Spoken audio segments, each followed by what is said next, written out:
Bien, amigos de Visión Dominicana, lo prometido es deuda. Antes de la pausa les hablé de que íbamos a tratar el tema, la degradación de la comunicación y la proliferación de medios. Y con él, pues, este tema lo vamos a desarrollar con el licenciado Luis Federico Santana, quien ya lo tenemos aquí. Bienvenido, como siempre. Gracias, Edison, gracias a todos los amigos televidentes por esta oportunidad de estar aquí compartiendo con este público. ¿Cómo te sientes? ¿Cómo está la familia? ¿Qué tal todo? Todo bien, gracias a Dios, trabajando mucho, tú sabes que sobre todo en lo que tiene que ver la comunicación social, la carrera de comunicación, y en el plano de la educación también, ahora en el inicio del nuevo año, en ese proceso de capacitación de los maestros en los centros educativos. Eso se trae bastante trabajo. Sí, para eso. Bastante. Yo me voy a ayudar de mi asistente. Te va a auxiliar ahí. Sí, porque las letrecitas las voy a tener que, porque quiero presentar el perfil de a quien estamos entrevistando. Muchas personas lo conocen porque tiene ya larga data en la comunicación y también en lo que tiene que ver con educación, pero hay personas que quizás nos están sintonizando ahora, no lo habían visto, de otras ciudades del país. Entonces por ello vamos a hablar un poquito de quién es Luis Federico Santana. Es oriundo de la Guasuma de Villatapia, residente en La Vega desde el 1989. Actualmente coordina la carrera de Comunicación Social en el Programa de Educación Superior para Adultos, PESA, en UCATESI. Estudió Ciencias de la Comunicación en la Universidad Tecnológica de Santiago, UTESA, en el 1993-98. Realizó una especialidad en producción de programas de radio en Deutsche Welle, ¿verdad? Algo así. Sí, la Deutsche Welle. Deutsche Welle. Eso es Voz de Alemania, en ese país. Eso fue en enero-abril de 1993. En Quito, Ecuador, en el 1994 cursó el diplomado de opinión pública. En el año 2000 hizo también una pasantía en periodismo internacional. Ambos eventos los llevó a cabo en la Asociación Latinoamericana de Educación Radiofónicas, ALER. Reportero desde República Dominicana para el noticiario internacional Contacto Sur, transmitido desde Quito, Ecuador, para toda América Latina y el Caribe en el 2000-2004, en ese periodo. Se ha desempeñado como profesor de comunicación social en la Pontificia Universidad Católica Madre y Maestra y en la Universidad Tecnológica de Santiago, UTESA. Dirigió el noticiario nacional en Contacto, transmitido desde el Centro de Producción Radiofónica de la Unión Dominicana de Emisoras Católicas, UDECA, a través de una red de 12 emisoras diseminadas por toda la geografía nacional. También desempeñó como director, redactor y locutor de noticias del noticiario Hoy en las Noticias de Radio Santa María, transmitido por las 590 AM. Concomitantemente, pues dirigió durante 14 años la programación de Estudio 4, 97.9 FM y Radio Santa María, la frecuencia AM. Formó también parte del equipo directivo del canal católico La Voz de María. También ahí produjo y condujo durante 8 años el programa de noticias Mundo de la Iglesia. Actualmente se desempeña como parte del equipo de redacción de la revista La Voz de María, órgano de comunicación escrito del mismo nombre. Es miembro del Círculo de Locutores, del Colegio Dominicano de Periodistas, del Sindicato Nacional de Trabajadores de la Prensa, filial La Vega, y de la Federación Regional de Periodistas, articulista del periódico vegano La Vega News. Es un amplio y otros. Es un amplio currículum o perfil que tiene nuestro invitado de hoy, y por ello quisimos aprovechar esa experiencia y compartir con Luis Federico este tema tan interesante como es la degradación de la comunicación y la proliferación de medios. Y es por ello que, nada, después ya de haberte dado la bienvenida, quisiera ya entrar en materia. Y antes se tenían los medios de comunicación como una escuela. Uh-huh. Y un ejemplo de ello, Radio Santa María, que sigue llevando esa misma línea, y muchos medios en los cuales uno veía en aquellos comunicadores un formador, una persona que pronunciaba un léxico muy bien, tenía una dicción bastante buena, buscaba palabras bien adecuadas, y la idea era que uno aprendía a diario, Jackie Núñez del Risco y muchísimas personas. Hoy eso ha cambiado. ¿Qué ha pasado con la comunicación? Sí, ciertamente hay una complejidad de fenómenos que se han dado, pero lo que tú dices es una gran verdad. Ha habido una degradación del uso de los medios de comunicación. Entonces, antes teníamos muchos requisitos y exigencias para que una persona entrara a un medio de comunicación. Entonces, ¿qué es lo que ocurre? Poco a poco se ha ido abriendo la variedad y oportunidades para hacer comunicación, y eso, como se ha ido democratizando la palabra en cierto modo, eso ha generado que también se haya flexibilizado. Hay lo que se dice en comunicación dificultades para establecer guardabarreras o para establecer como controles.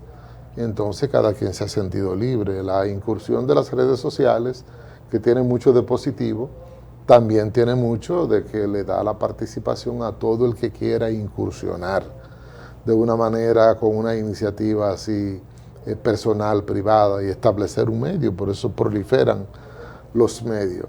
Y entonces se ha generado eso, hay como un descontrol, no hay una posibilidad de tú establecer entonces unos requisitos con lo que tiene que ver la formalidad del uso de la voz, los contenidos que antes eran también muy, a través de la Comisión de Espectáculos Públicos, muy estricto en eso.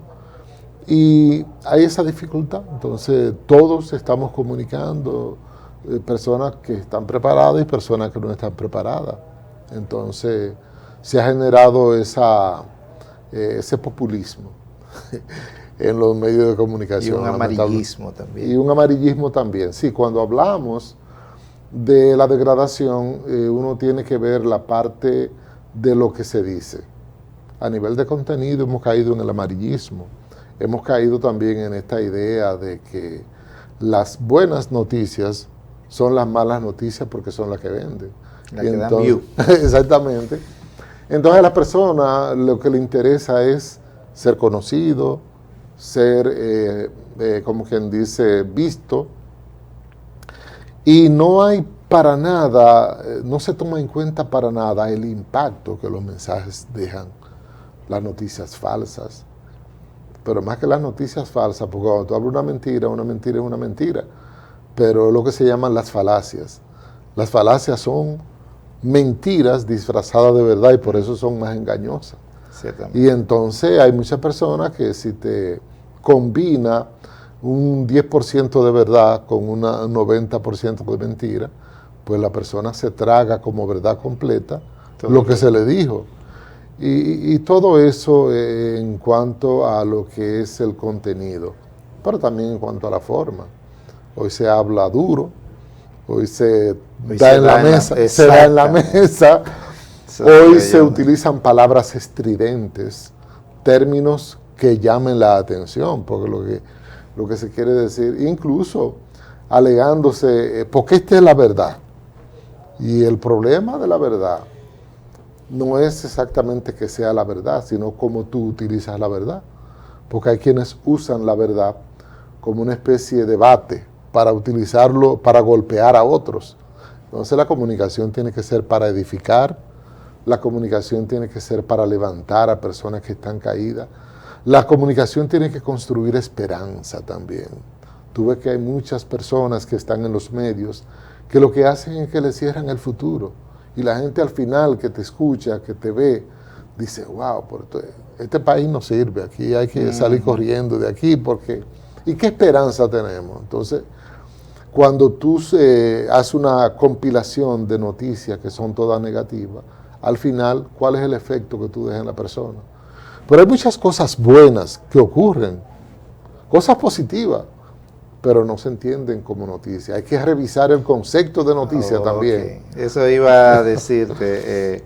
Hay la misma selección o elección de querer comunicar para la multitud y no para aquellos que quizá quieren más irse por lo intelectual, por lo aprender, por hacer esto, por hacerlo.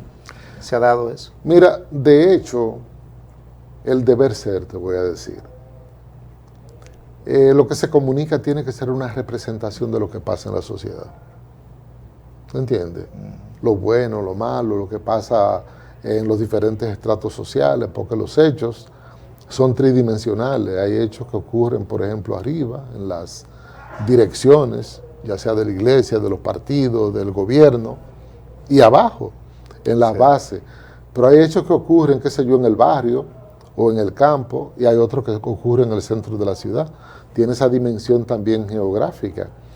Y hay hechos también que tienen una dimensión histórica, tiene que ver lo que pasó ayer y las implicaciones que tiene de cara al tiempo. Hay hechos que a la media hora ya pasaron, pero hay otros que impactan durante toda la semana. Tú sabes que cuando uno trabajaba en los medios de comunicación, el lunes tú recogías aquellas noticias que te traían proyecciones durante toda la semana para hacer las entrevistas, para entonces comenzar a hacer el editorial y todo eso. Entonces, ¿qué ocurre? En la configuración de la agenda informativa es que está el problema. ¿Cuáles fuentes vamos? La policía, el Palacio de Justicia, el hospital. Entonces, ¿qué es lo que buscamos en ese sentido? Generalmente chisme, heridos, presos o entonces, accidentes. ¿cuántas cosas ocurren fuera de esos escenarios?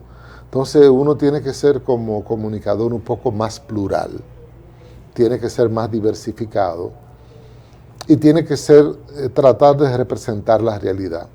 ¿Qué es lo que ha pasado? Bueno, tú sabes que una buena noticia, un elemento cultural, social, no te va a llamar mucho la atención y no te va a tener público. Entonces, por lo tanto, vamos a publicar el accidente, la sangre, el pleito, el conflicto, el chisme, porque hay muchas personas que también te va a estar buscando eso. Y en comunicación se genera también esa famosa ley de la oferta y la demanda. La gente aprende a demandar noticias que son realmente negativas, porque nosotros le hemos enseñado también a gustar eso. Ciertamente. Es como el asunto de la alimentación, tú ves que pululan por ahí muchas frituras, pero tú ves pocos puestos de frutas. ¿Por qué? Porque nosotros respondemos al paladar más que a lo que significa la nutrición del cuerpo. ¿Y quién mencionaste algunos aspectos como la educación, las mismas redes, los mismos medios que se han ido multiplicando y la misma multiplicación hace que haya mucho espacio? Sí. Entonces esos espacios hay que llenarlo con algo, no importa qué. Efectivamente. Entonces, ¿quiénes podrían controlar eso para que no se siga dando esta situación? Mira, lo primero es que estos medios que van surgiendo nuevos no resultan tan fácil. Se necesita un tiempo para hacer ese control. Entonces, esa pluralidad y esa diversidad que genera también la competencia, ¿tú me entiendes? Ocurre que hay muchos intereses involucrados y eso también dificulta el control. ¿Por qué? Porque cuántas personas quizá para sentir la libertad de poder decir lo que quiera y de la forma en que quiera, posiblemente hasta puede pagar, ¿verdad que sí? Ciertamente. O sea, ¿qué pasa también con los mismos medios de comunicación donde tú vas a rentar un espacio?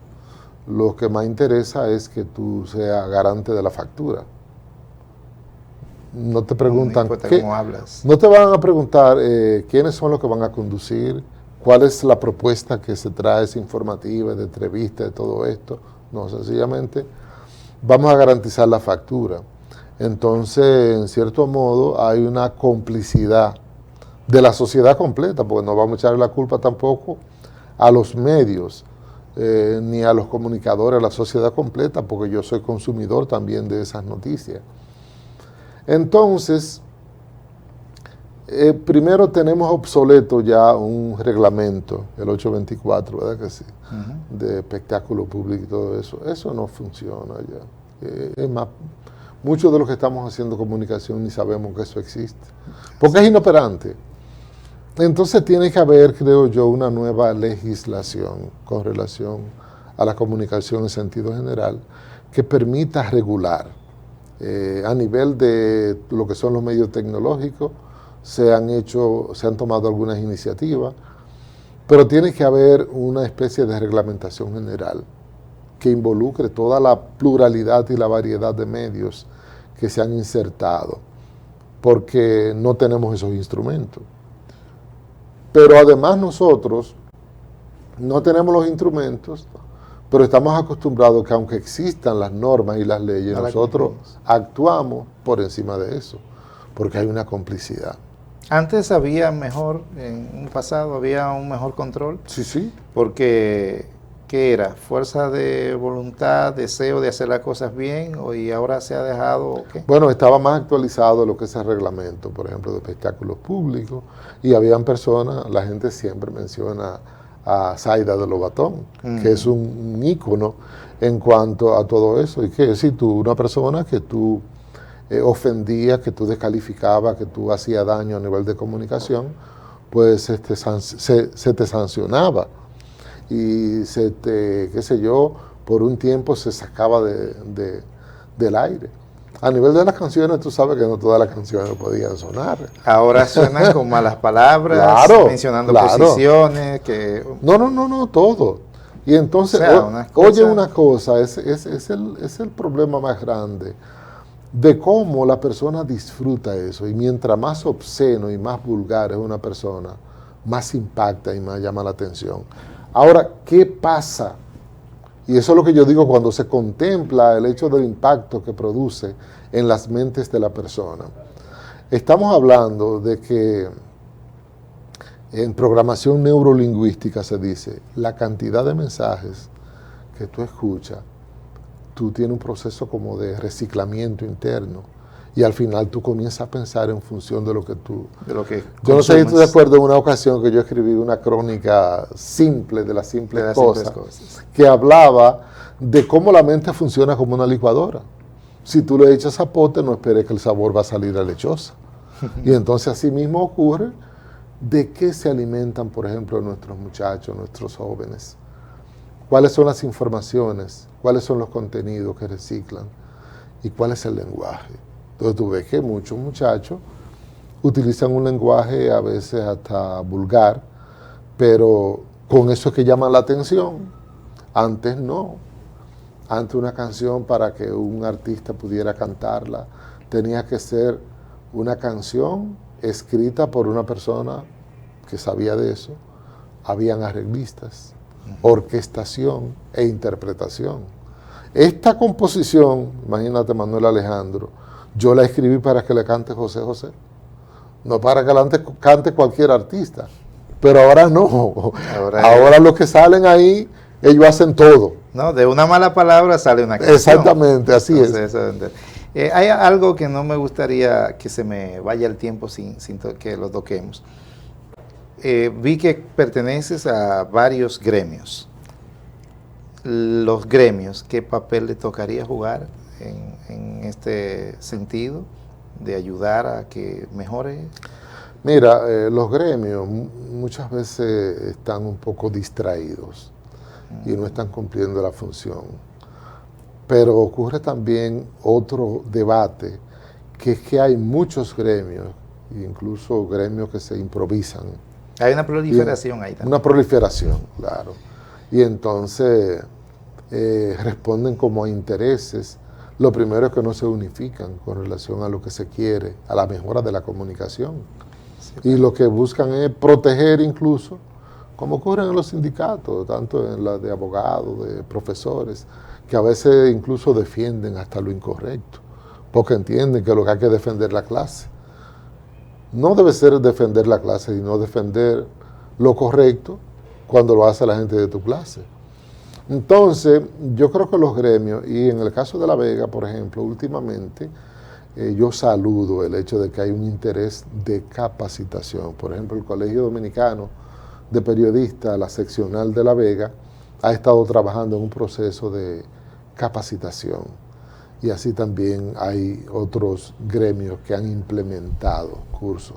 Por ejemplo, la Federación de Periodistas Regionales han estado haciendo algunos cursos. Y eso yo creo que por lo menos me ha dejado satisfecho el hecho de que veo muchos comunicadores y periodistas que están interesados.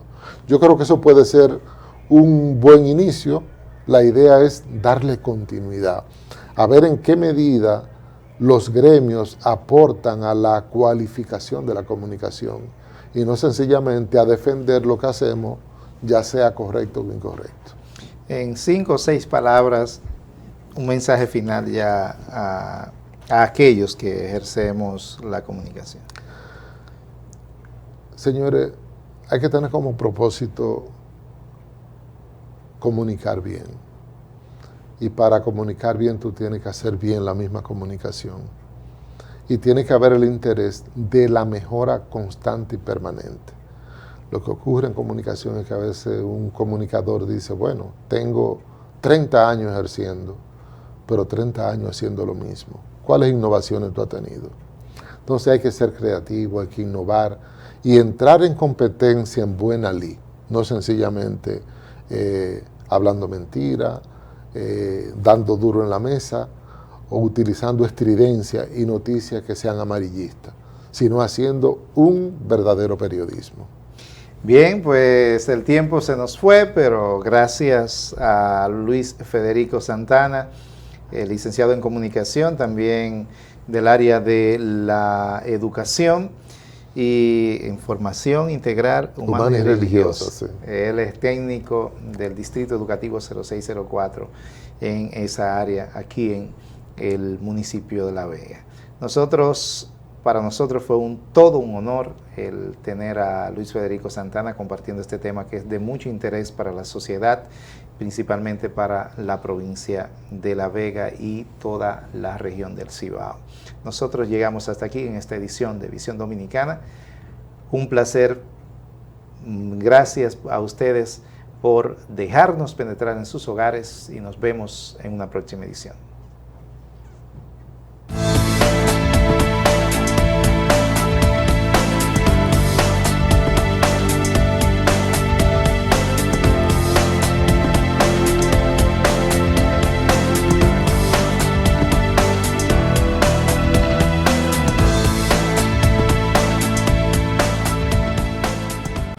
Estás viendo Ready Television.